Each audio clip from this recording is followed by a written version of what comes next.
I'm going to start recording, and we're going to find my presentation. Here we go. Good. So welcome everybody. Welcome Carl, Giselle, nice to see you back again. And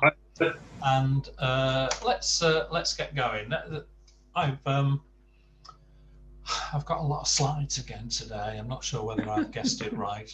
I'm not very good at this, but I'm going to miss a chunk out. So we shall speed through it a bit quicker maybe. So let's start with last week's homework. This was a bit of a revision because we did demonstrative pronouns, demonstrative adjectives, which sound very scary, but it's just this, that, these, those. But we did them beginning, well, in the first term. So a quick revision, really. And the smart ones among you will have known that you've seen these sentences before. And if you have a good filing system, you could probably just go back and nick the translation. Carl's worked that out. He's chuckling at me, so he definitely has. But that's fine. At least you're thinking about it. So let's have a look at the first five. Paul, what did you make of these translations?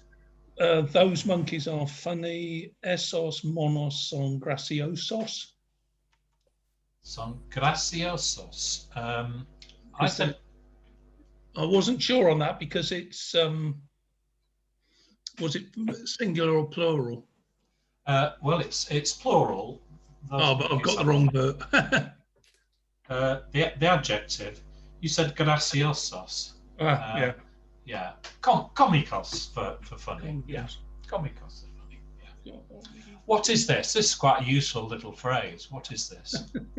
¿Qué es esto? Yeah, ¿qué es esto?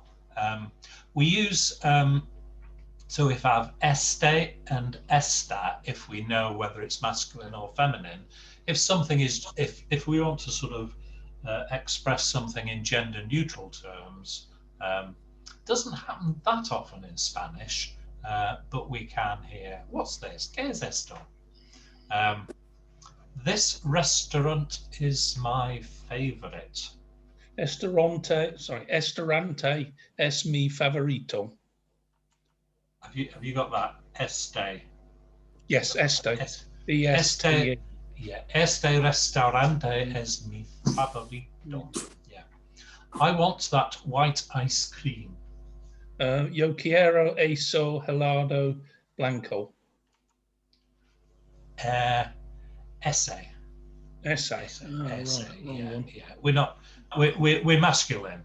We're not gender neutral here. Okay. Only use eso when you're not sure what it is. So when we know it's a masculine noun. Okay, that's fine. Use a masculine. Bring me that shirt, please. Puede traer esa camisa. Bring me that shirt. Yeah, excellent. Tráeme esa camisa. Por favor. Yeah. Good. And it's in the imperative mood. Bring me. So you can hook the pronoun on the end. You have to, because I didn't. I put me tre. Is that wrong, or is it? No, it's not wrong. But just say it to yourself, Abigail. I think you'll see it's. Well, do you find it harder to say? Yeah, I find it harder to say me trae than traeme. And so I think that's true of most of the examples in the imperative. It's easy just to hook the pronoun on the end. So I always do it, and most Spaniards do it as well. Grammatically, there isn't a rule that I know of that says you have to do it.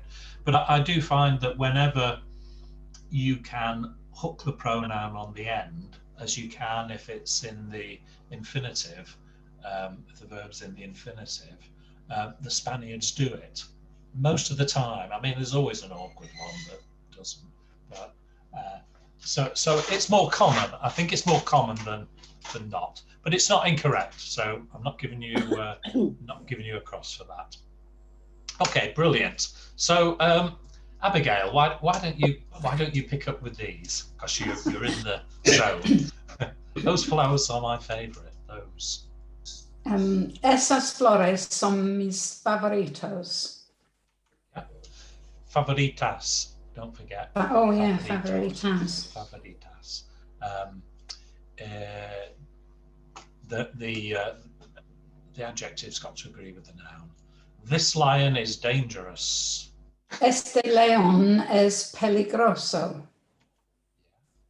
And that lion is dangerous. Ese león es peligroso. See, it's good. That girl and over there, right over there, is really pretty. Aquella chica es muy bonita. Yeah, perfect. I said muy guapa, but it's fine. Same thing. Those buildings, and again, they're a little distant away, are the oldest in the city. Aquellos edificios son los más viejos de la ciudad. Yeah, perfect. Perfect. These burritos are fantastic. Estos burritos son fantásticos. Okay. I like fantasticos is a good adjective, isn't it? Those clouds are going to bring rain. Aquellas nubes llevan la lluvia. Yeah, that's good. Van a llegar la lluvia, I said, but you're okay there. So this achaos for something that's further away, it isn't used a great deal, and you know, it's we're using it correctly here. I'd be quite surprised if you heard any Spaniard using it correctly. They just tend to use this and that, as you know, as we do in the UK. I've been listening out for the past few weeks, knowing this was coming up, and I've not heard it used once. And there have been several instances where it could be used, talking about clouds and things like that. So it's something maybe you judge once you're having a conversation. But you're certainly, we're using it correctly. So don't worry that the Spaniards are probably just dropping out of use a little bit. But languages change, don't they? So that's something we adapt to. Okay, the last six. Lorraine, how did you get on with these? Would you like this apple? ¿Te gustaría esta manzana? Yeah, you could say te gustaría. ¿Quieres esta manzana? Do you want this apple? I've said. Would you like this? And I'm holding an apple up, so we know what it is. I've put te gustaría esta. See, that's good. Esta, or quieres esta. We know it's an apple, so it's a pronoun. So we use as a pronoun. But it has to be, because we know what it is, we have to get the gender right. I don't like that, Lorraine. No me gusta eso. Yep, that's fine. Eso no me gusta is also good. Doesn't make any difference. These margaritas are delicious. I didn't know the word for delicious, Eric. No? No, but I've got estas margaritas son... Ricas. Ricas. Ricas or rico can be used in the sense of something is has a rich flavour, or something is just nice to taste. Son ricas is, or ricos, depending what the verb is. When my daughter-in-law was encouraging her children to eat, when they started taking solid food, she would say, "Que rico, que rico," to try to encourage them to eat it. Sounds nice. That was a miracle. Eso fue un milagro? Yeah. Now, akeo is what I said because it's an abstract concept, and that's the right use. Funnily enough, this is one phrase I read in a book, and they said, "Eso fue un milagro." It's it's an example of the Spanish not using their own language. It's easier if you forget akeo than akea, akeos, akeas. And next year I might do that myself, because it seems the Spanish don't bother with it too much, so why should we? Anyway, this house is enormous. Esta casa es enorme. Or grandissima, I used. The adjective is optional. Change that by all means. Good. Well done. Any questions on the homework, everybody? This, that, these, those. It's one of those that it's really hard. I find it really hard to lodge into my brain. You've got to use it a lot for it to really stick, and you've got to keep practicing it. It's one reason why I put the revision on. I still find that I get one that I think, oh, what on earth's that? And it just disappears from my brain. Probably more to do with my age and the fact that maybe I drink too much, or don't get enough sleep, or have some other unhealthy lifestyle issue that is making me forgetful. I don't know. Anyway, you do have to keep practicing. That's what I'm trying to say. So let's move on to our regular little list of words. We're doing this to try to improve our vocab. So 3 for you this week. Puedes decir dos actividades que se haces antes de acostarse.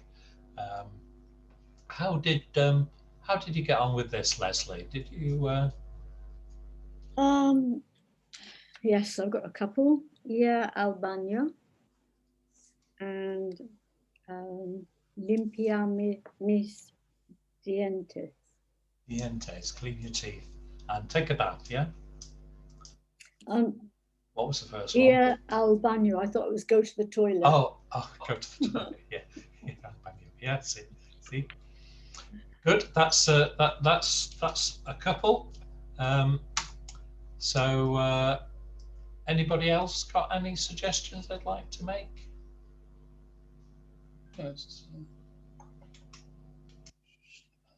Well, I had a few. Me limpio los dientes.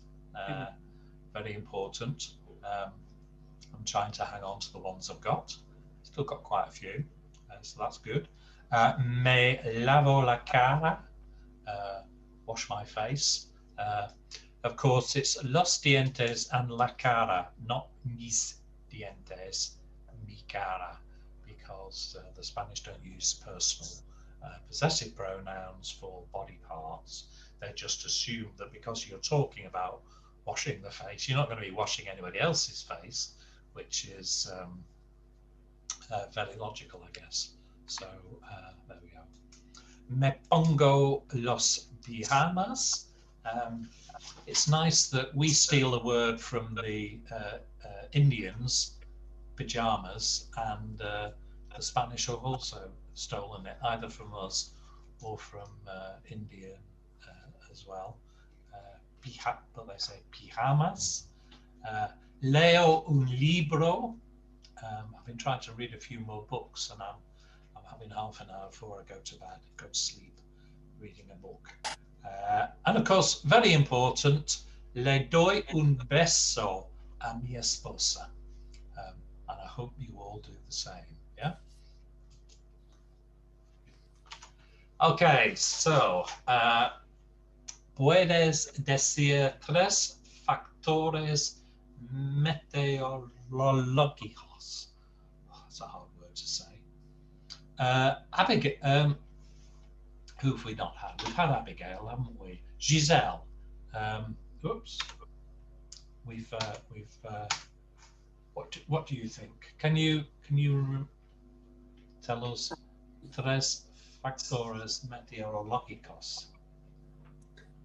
Nubes, There's clouds, yes. UV,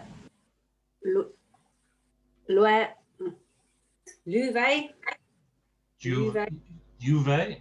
UV, el sol, So, yeah, muy bien. Tres. Of course, we were going to say rain, weren't we? After this past weekend. So lluvia is rain. Juve is it rains. Giselle. right? You've conjugated, but as a as a noun, la lluvia or la lluvia. Niebla is fog. Nieve, snow. Viento frío, a cold wind. Granizo is hail. Not had any of that yet, but we've got thunder predicted. And truenos y relámpagos is thunder and lightning. Sun, of course. Nublado is cloudy. Tormenta is a storm. I like that word, tormenta. It's quite descriptive, isn't it? And one thing we all love, una cálida brisa, a warm breeze. Yeah.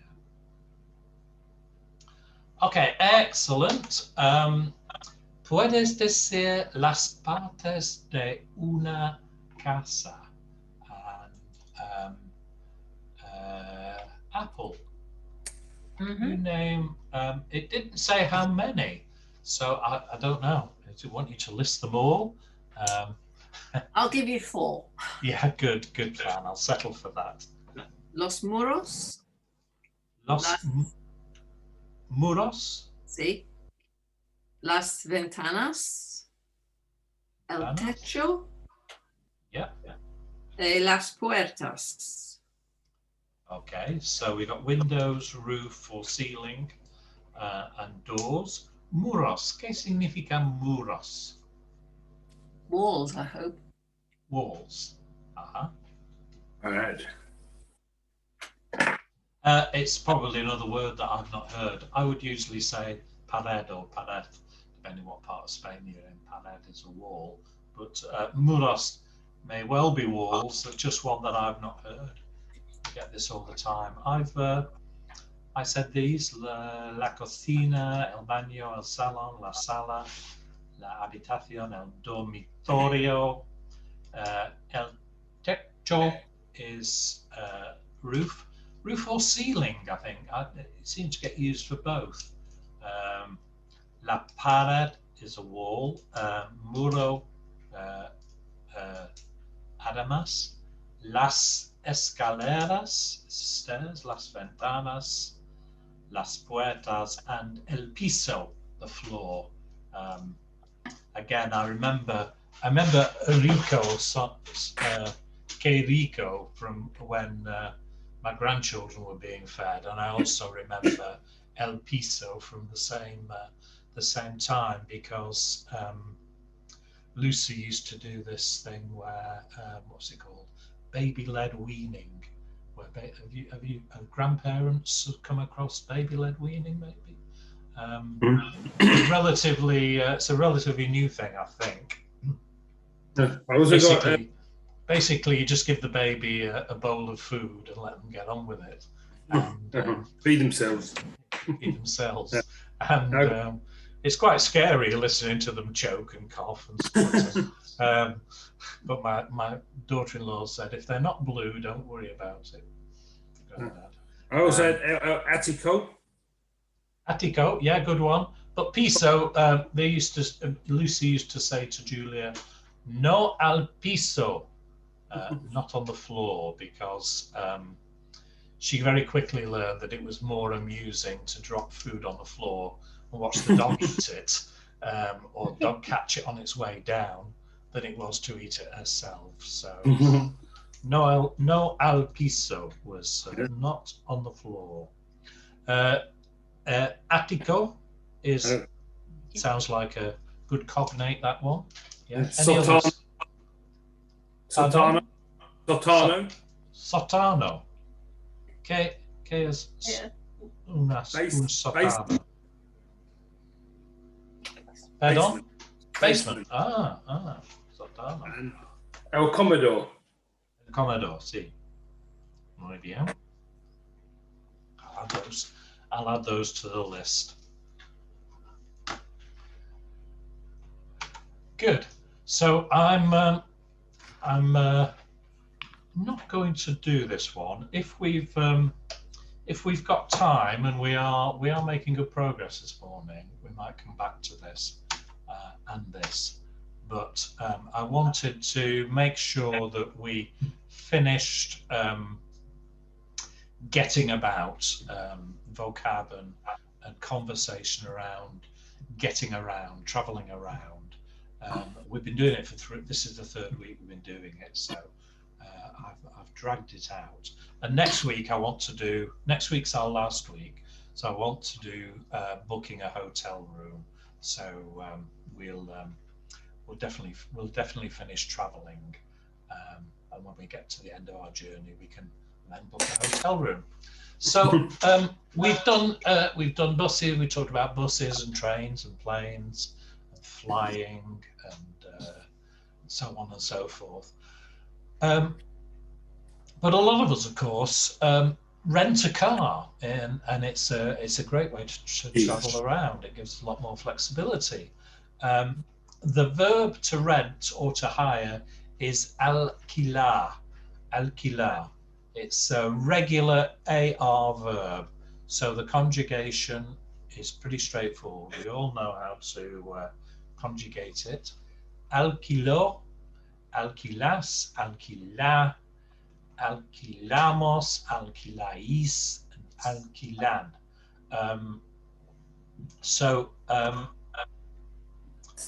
Straightforward to conjugate.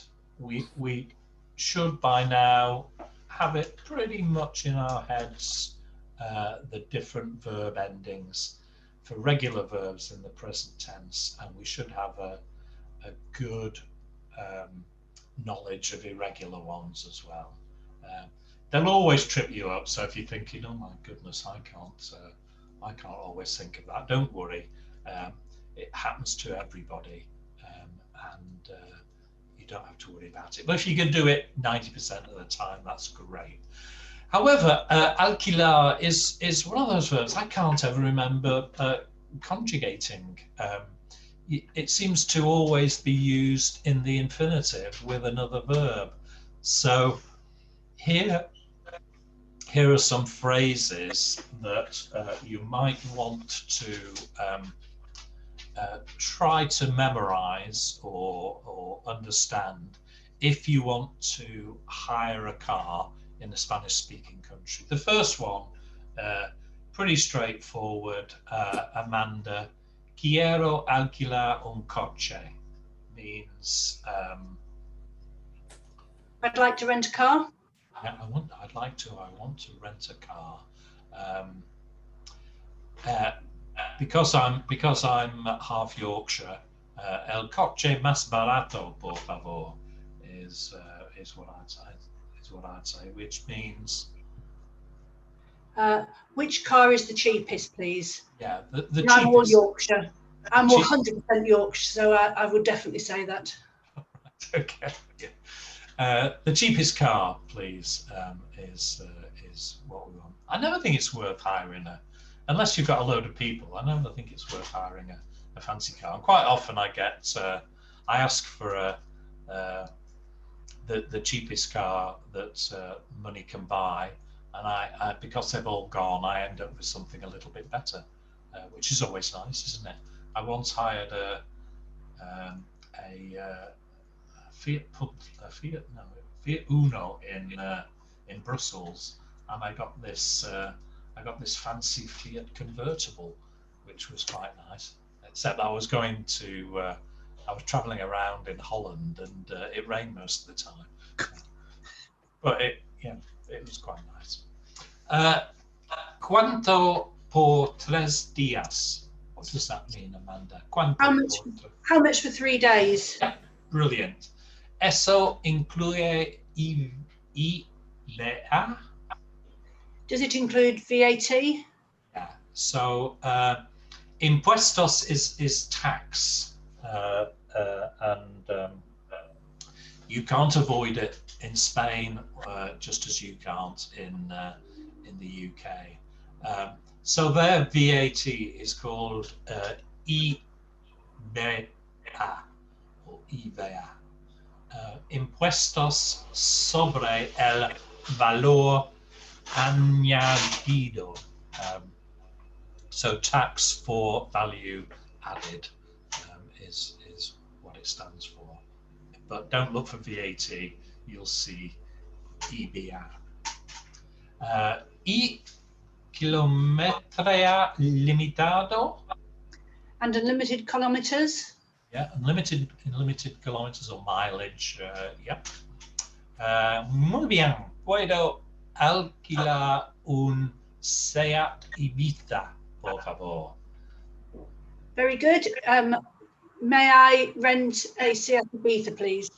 Yeah, hang on. Una pregunta más. ¿El precio incluye el seguro?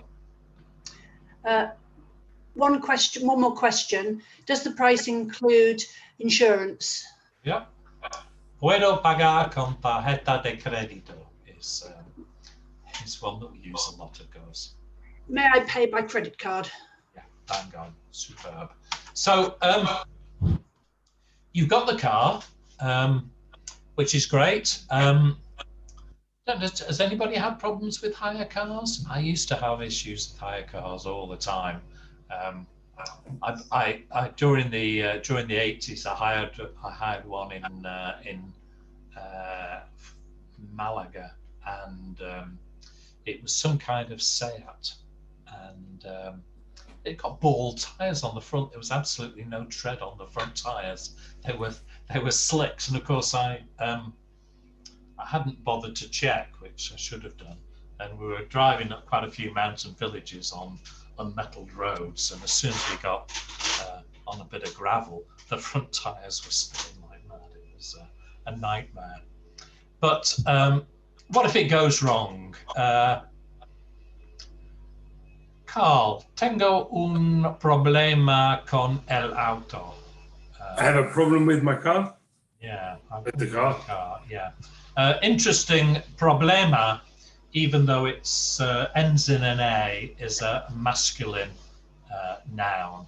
So problems are masculine, which most ladies will agree is absolutely appropriate.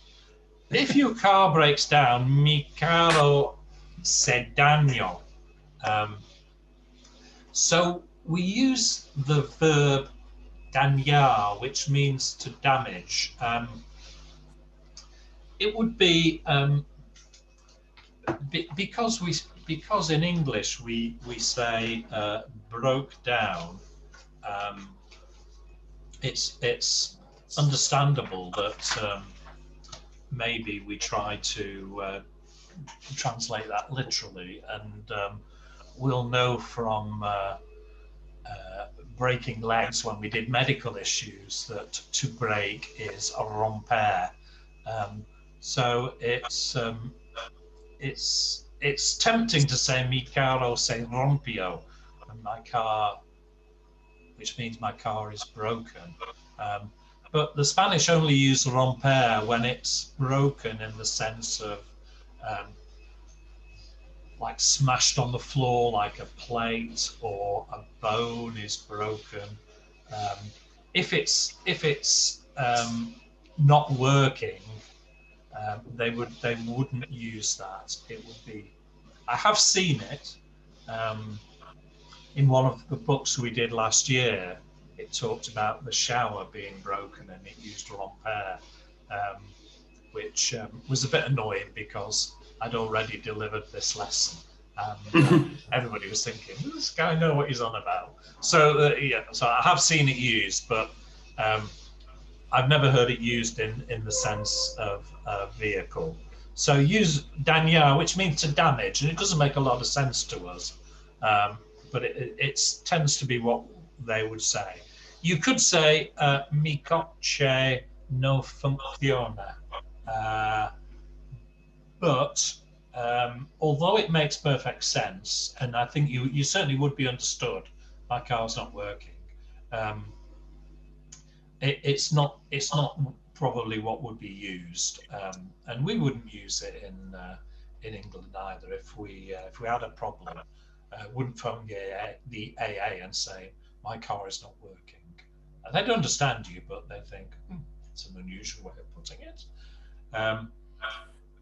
Mi coche se ha dañado is what we should say. Now we're using the perfect tense. It's not a tense that we've studied this year. We've stayed in the present tense. The perfect tense is a past tense. It has broken down, so it's happened in the past. And we create the perfect tense using the verb haber. Don't worry about taking notes. I'm not going to teach this now. We'll go on to this in the next Spanish Plus. But so we use haber, which is to have, and we use the past participle of the verb. Dañado is the past participle of dañar. So my car, mi coche, se it ha dañado. It has broken down. You'd be understood if you use that. It's a good phrase to remember if you're hiring a car in a Spanish-speaking country. Here's a few others which you may find relatively common with hire cars. Mi coche tiene la batería descargada. The battery discharged is a flat battery. So my car has a flat battery. My car has a puncture. Now, if you try to Google this, you'll see things like mi coche tiene un pinchazo, or mi coche tiene un pneumatico plano. Now, they all make sense, but they're not what tends to be said. I've not had a conversation about this in Spain, but certainly in Latin America. Tengo una llanta baja. Llanta in parts of Spain, llanta in the parts that do the j sound for double L. Or tengo una llanta ponchada. Tengo una llanta baja means I have a low tire, which isn't quite punctured, but maybe you've got a slow puncture and you've lost most of your air. So you might need to pull into a garage and get some air. Tengo una llanta ponchada means you have a flat tire. So it's definitely got a puncture. It's got a nail or a screw in it, maybe. Let's try to cover all bases, including the complete and total disasters. My car has been stolen. Me han robado el coche. Again, I'm using the perfect tense here. It has been stolen. Han robado. Eric, Yeah. Eric, on that last one, I don't understand how the sentence is put together. If han robado, It should be ha robado, actually. oh, Not, okay. Yeah, it has been stolen. It has been stolen. Where does the me come from? Oh, well, it's I have been robbed. The car is what it's. Oh, right. Okay. Is how it's constructed. It's a weird way of putting it together. Yeah. Okay. Thank you. I have lost the car keys. Again, I'm using the perfect tense. He perdido las llaves del auto. So I have lost the keys of the car. And I have run out of petrol or diesel. Me he quedado sin gasolina. Or sin diesel. You may run into these problems. I have had an accident. He tenido un accidente. Again, perfect tense. Perfect tense is great for talking about things that have happened in the recent past or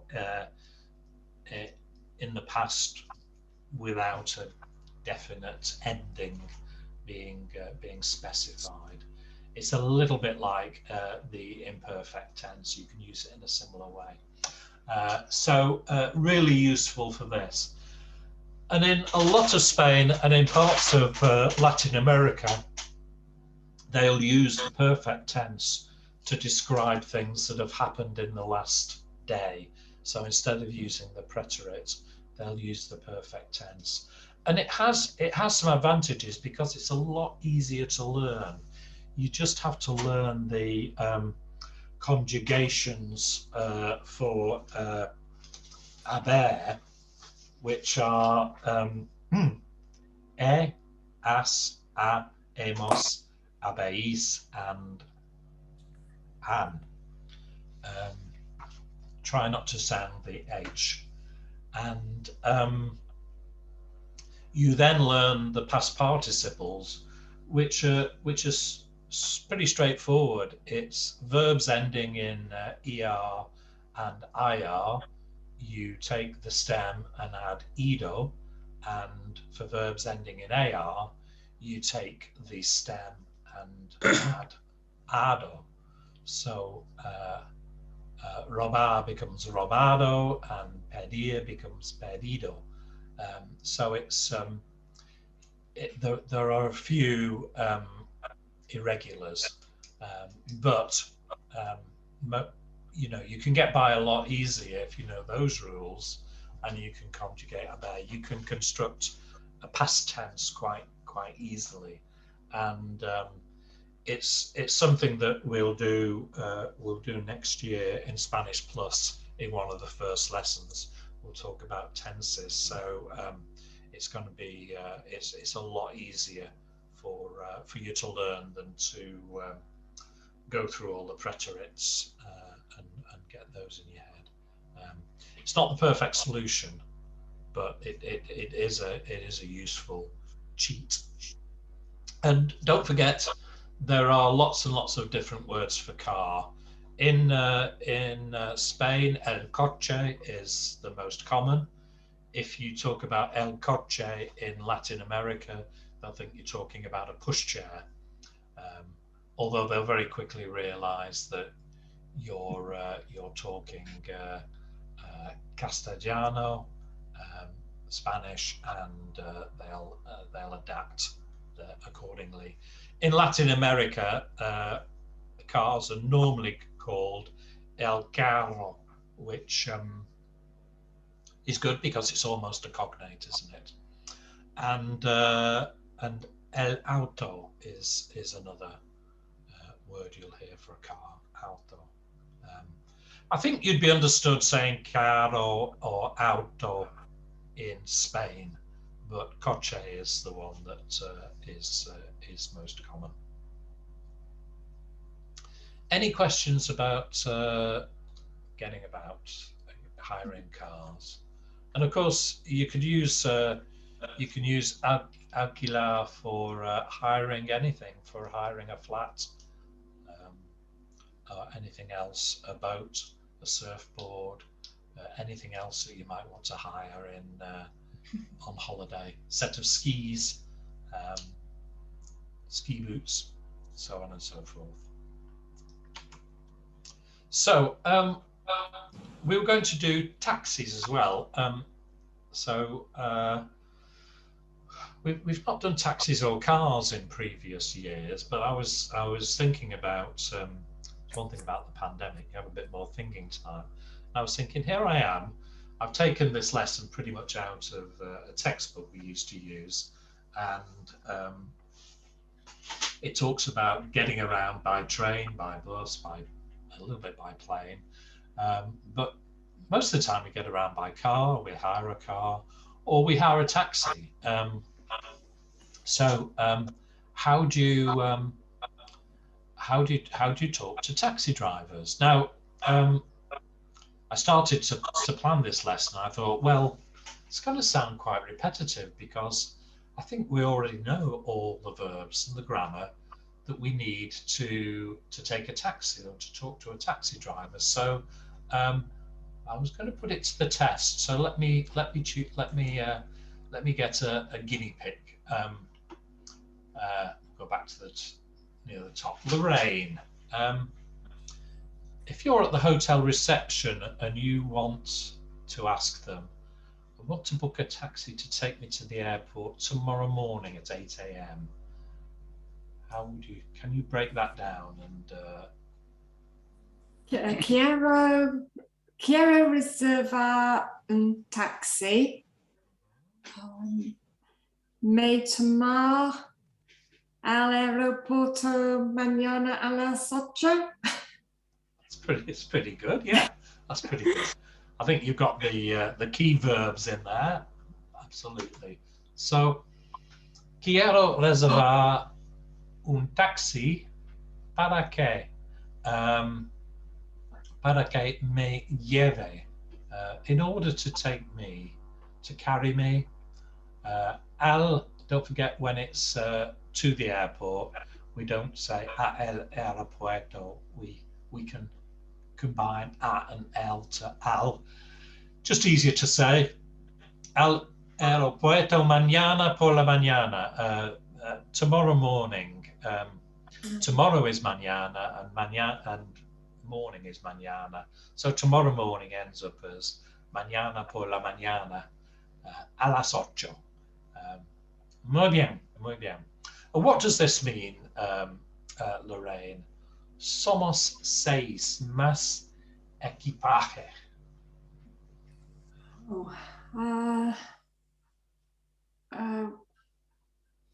We are 7. Yeah, 6, but yeah, we are 6. Oh, 6. Yeah. Yes. Gained 1, and more equipment and yeah, plus luggage. Yeah. Oh. Yeah.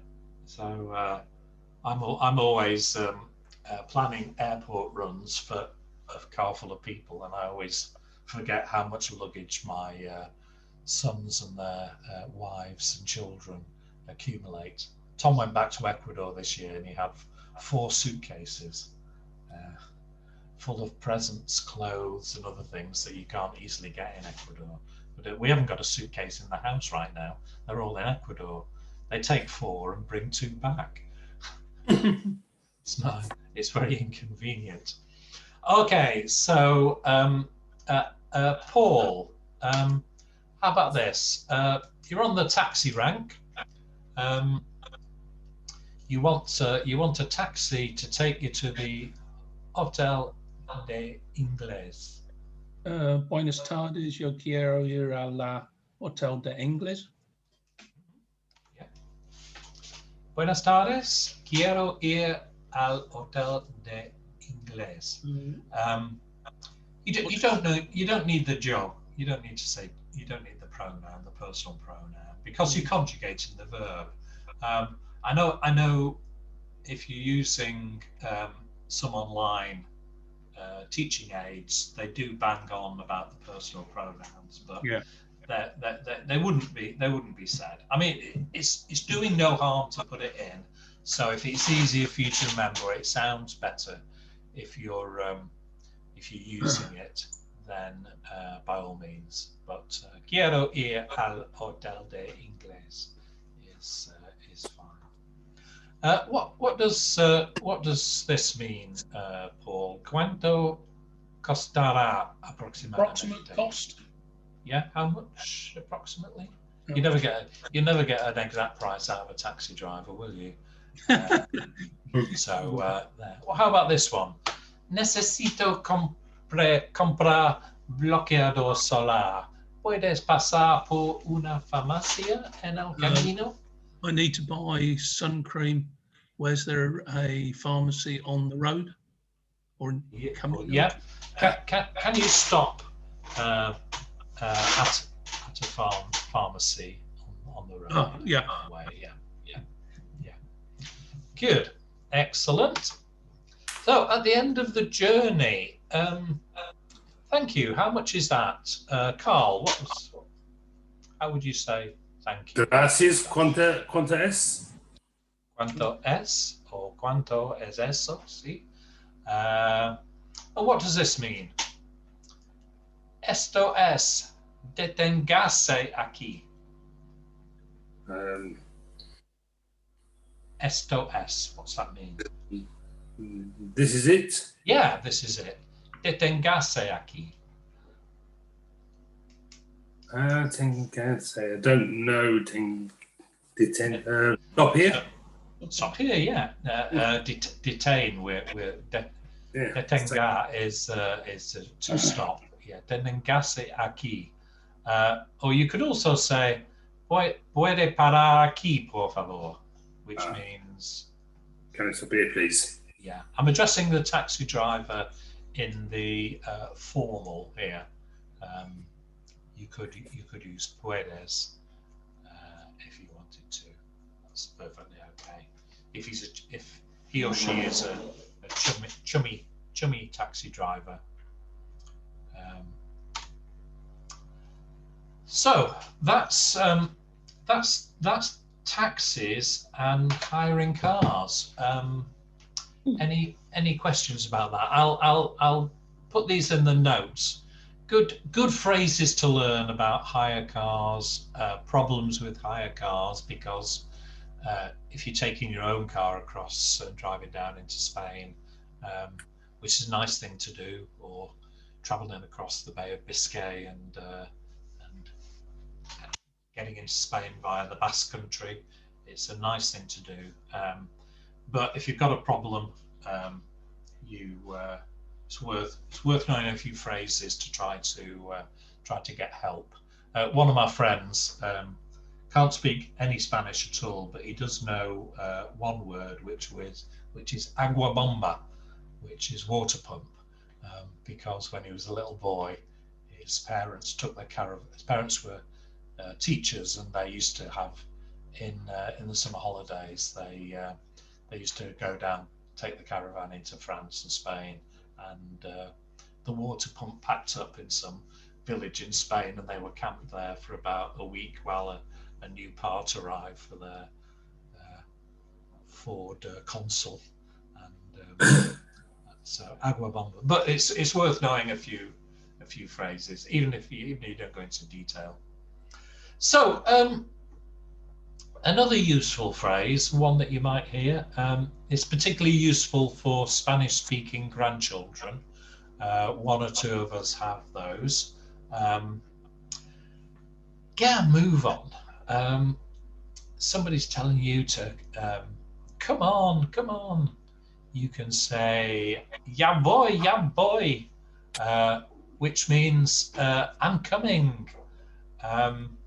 And it's a weird little expression because venir is to come, and ir is to go, and we're using the verb ir.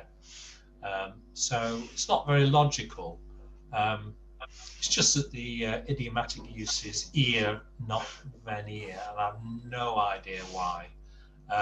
Ya is one of those words in Spanish that gets adapted for lots and lots of different meanings. It's an imperative word, so it can mean already or even, so on. But I'm coming already. I'm coming now. So either translation makes perfect sense. So ya voy, I'm coming. Venga is can mean come. So it's often also used for get a move on. So you will often hear people say venga in Spain, and it means, get going, come on, venga, venga. Somebody in the Spanish Plus class said he's got a villa in Spain. When he's sitting on the terrace and it's the school's coming out, he hears the mums walking past with their children, and they're just saying venga, venga, venga, in ever rising volume. Come on, come on.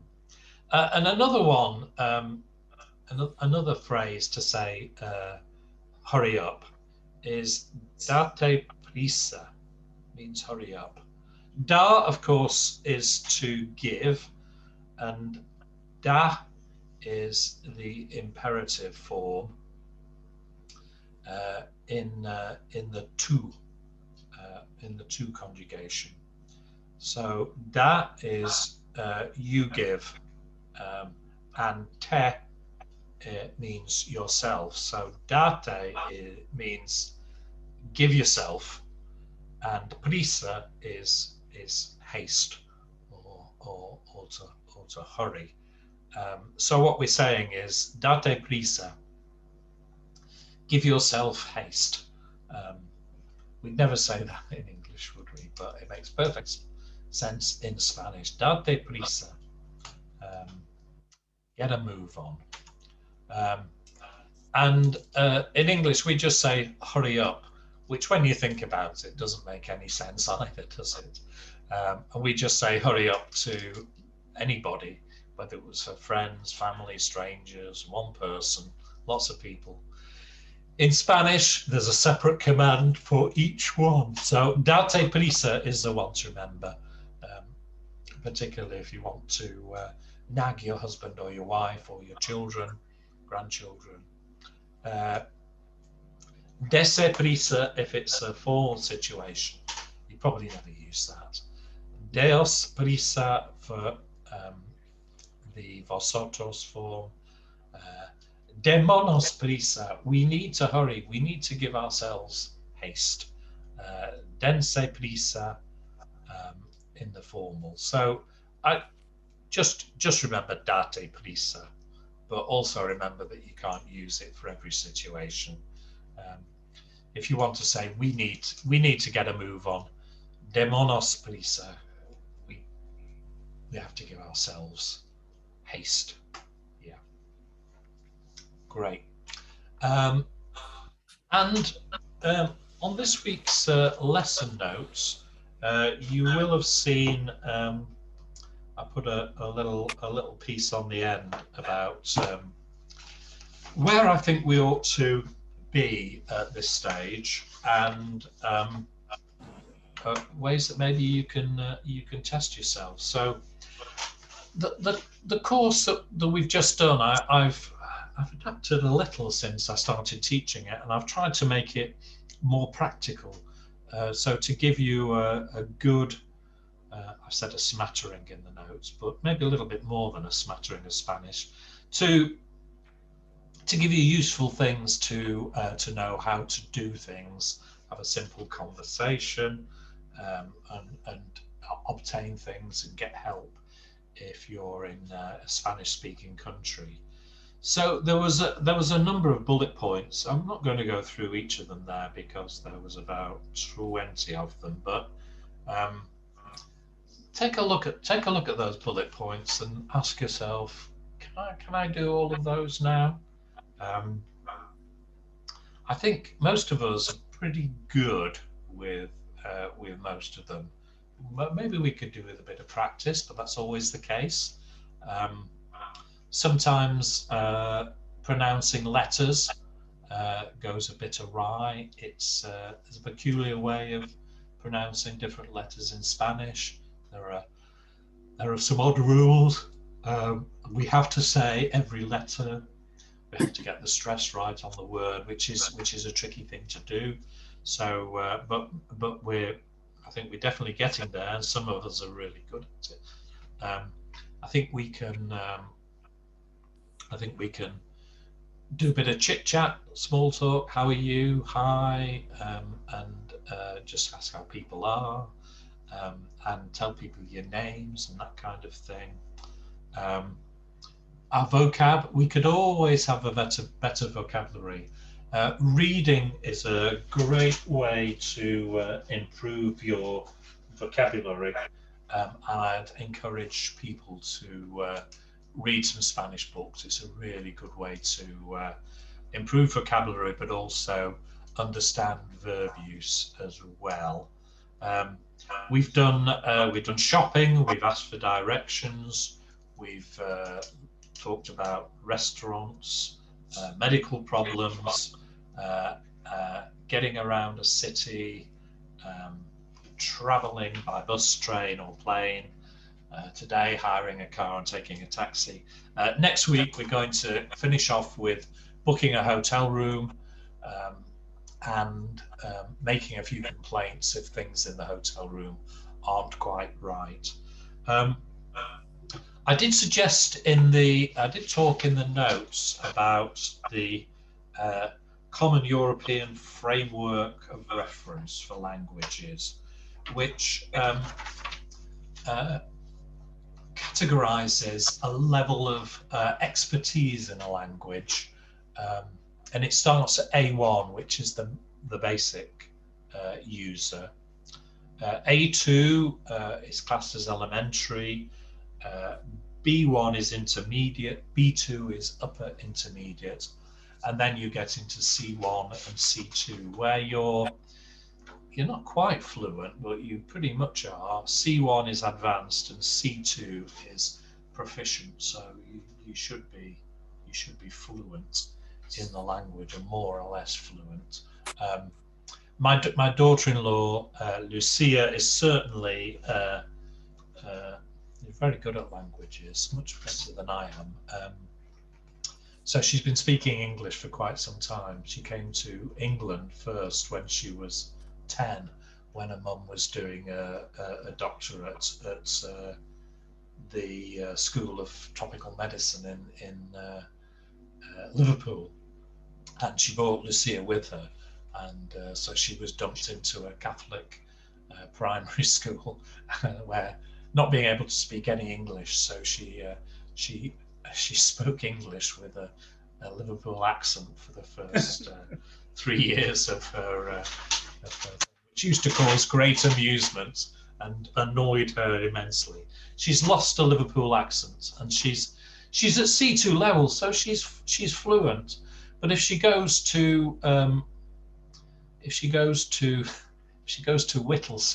she can't understand the accent, because once you get east of Peterborough, the Fen accent does rise in volume around March and Wisbech, and Whittlesea is the start of it. So she said, I can never understand what people are saying in the supermarket in Whittlesea. And it baffles her because she speaks very good English.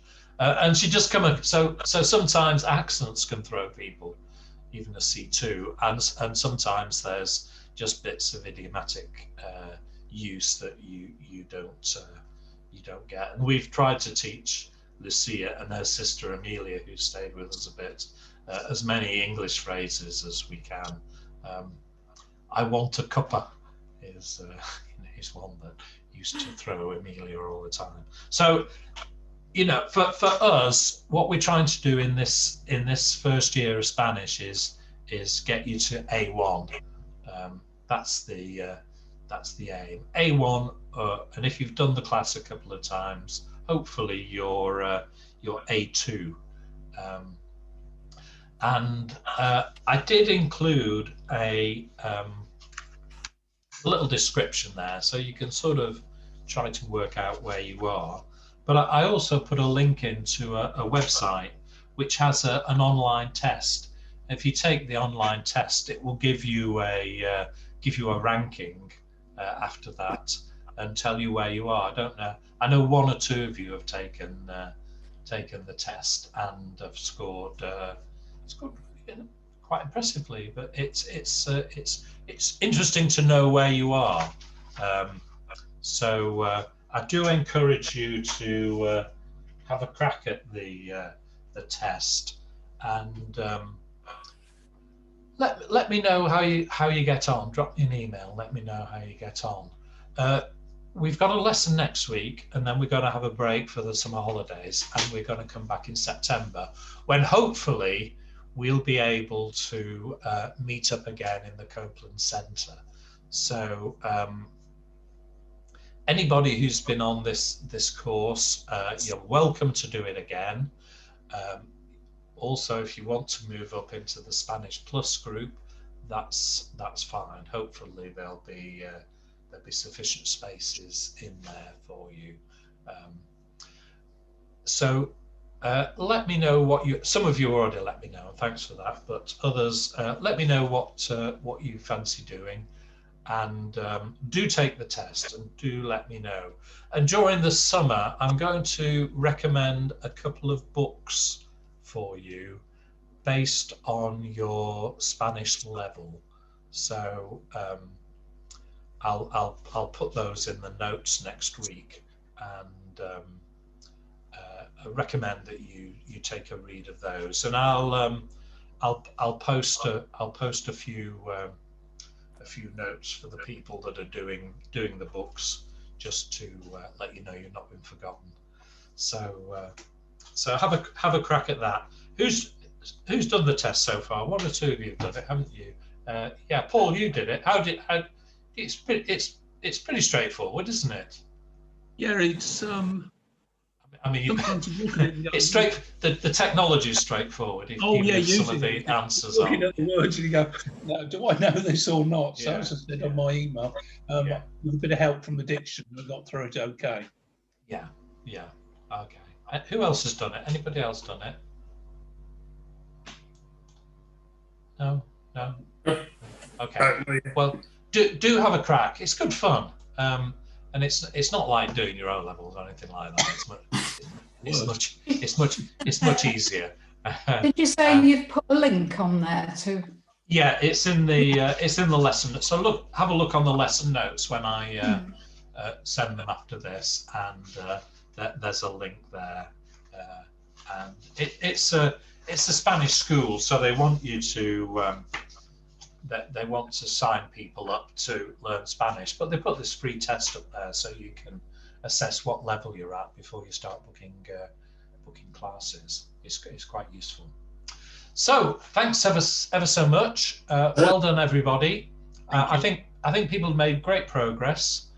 Those that are on the course for the second time, I can see your pronunciation, your vocabulary, your verb conjugation skills improving every year, and it's good to see. And hopefully we'll be able to get to Spain soon, or another Spanish-speaking country, and practice on some locals see how we get on. So that's brilliant. I'll see you all next week. Okay, thanks. Scott. Muchas gracias. De nada. De nada. Bye. Ciao. Hasta luego.